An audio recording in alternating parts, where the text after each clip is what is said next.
Hello, everyone. Welcome to the Newsbrowse News broadcast. The Strait of Hormuz has been fully suspended to oil tanker traffic again, following intense Israeli airstrikes on Lebanon. According to Sinchu Daily, Xinjiang, Iran's parliament speaker, Mohammad Bagher Khalibaf, asserted that Israel's bombing of Hezbollah targets in Lebanon constituted a violation of the ceasefire agreement, rendering further negotiations impractical. This action came amidst significant disagreements between Iran, the U.S., and Israel regarding whether the initial ceasefire encompassed Lebanon. The White House swiftly condemned Iran's renewed closure of the vital strait as completely unacceptable and urged its immediate and safe reopening. Shipping data indicates that only about 7 vessels, including 4 Chinese ships, managed to pass through the strait during a brief 24-hour window when a conditional resumption of navigation was announced after a temporary 2-week ceasefire. Many ships remained stranded on Thursday.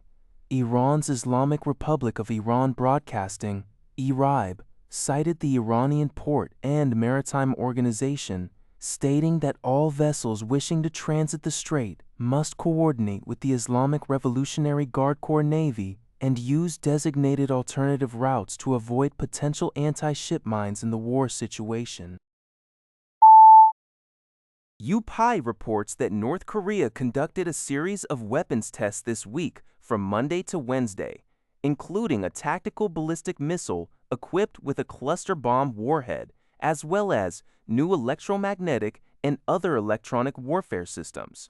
The tests, overseen by senior official Kim Jong-sik, were described by the North's official Korean Central News Agency as efforts to assess the performance and battlefield use of several new systems. The Hwasong-11Ka missile, similar to Russia's Iskander, was tested with a cluster bomb payload designed to devastate areas of up to 17.2 acres.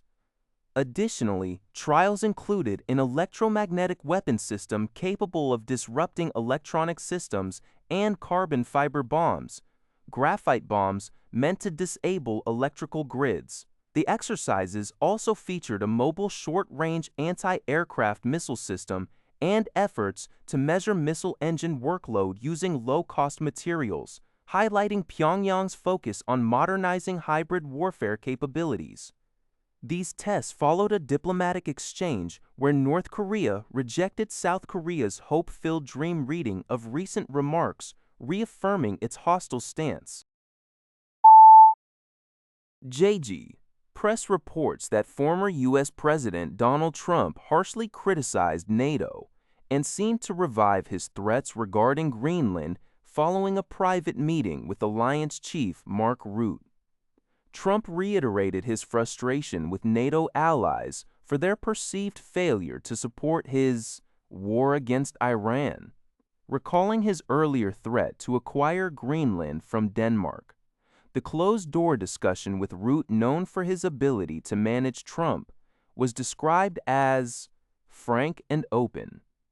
Though Rutte sidestepped questions about a potential U.S. withdrawal from the nearly 8-decade-old alliance, White House Press Secretary Caroline Leavitt had confirmed withdrawal as a discussion point. Reports from the Wall Street Journal suggested Trump might consider punishing unhelpful members by relocating U.S. troops from their territories, an alternative to a full withdrawal requiring congressional approval.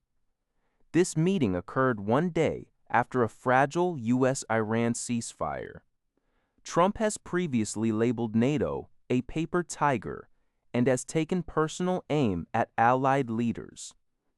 Despite the ongoing tensions, Rutte has a track record of influencing Trump, even referring to him as "Daddy" at a previous summit, and has praised U.S. efforts against Tehran. NATO has been under significant strain since Trump's return to power, facing threats to Ukraine's support and demands for increased defense spending.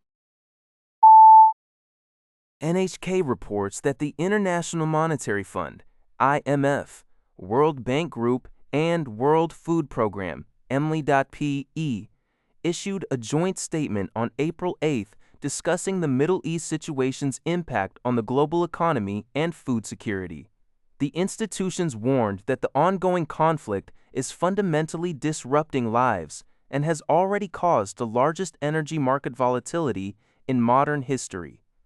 Beyond surging oil, gas, and fertilizer prices, transport disruptions are expected to inevitably lead to higher food prices and heightened food security concerns.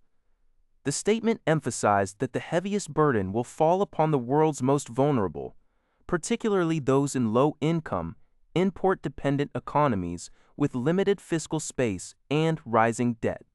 The WFP's Assistant Executive Director also indicated that a prolonged blockade of the Strait of Hormuz could increase the number of people suffering from hunger by up to 45 million, on top of the current 300 million globally. Al Jazeera reports on the lasting impact of the Iran war on global supply chains, even after a recent ceasefire between the United States and Iran. The conflict severely disrupted the flow of critical raw materials due to Iran's near closure of the Strait of Hormuz. This vital waterway is essential for shipping petrochemicals, helium, and aluminium, which are crucial for manufacturing across various sectors, including aviation and technology. The disruption affects a wide array of everyday items, from plastic packaging to advanced semiconductors found in smartphones. The article raises important questions about how these global supply chains can recover and if they can be made more resilient against future international shocks. That's all for this video. Thank you for watching. See you in the next video.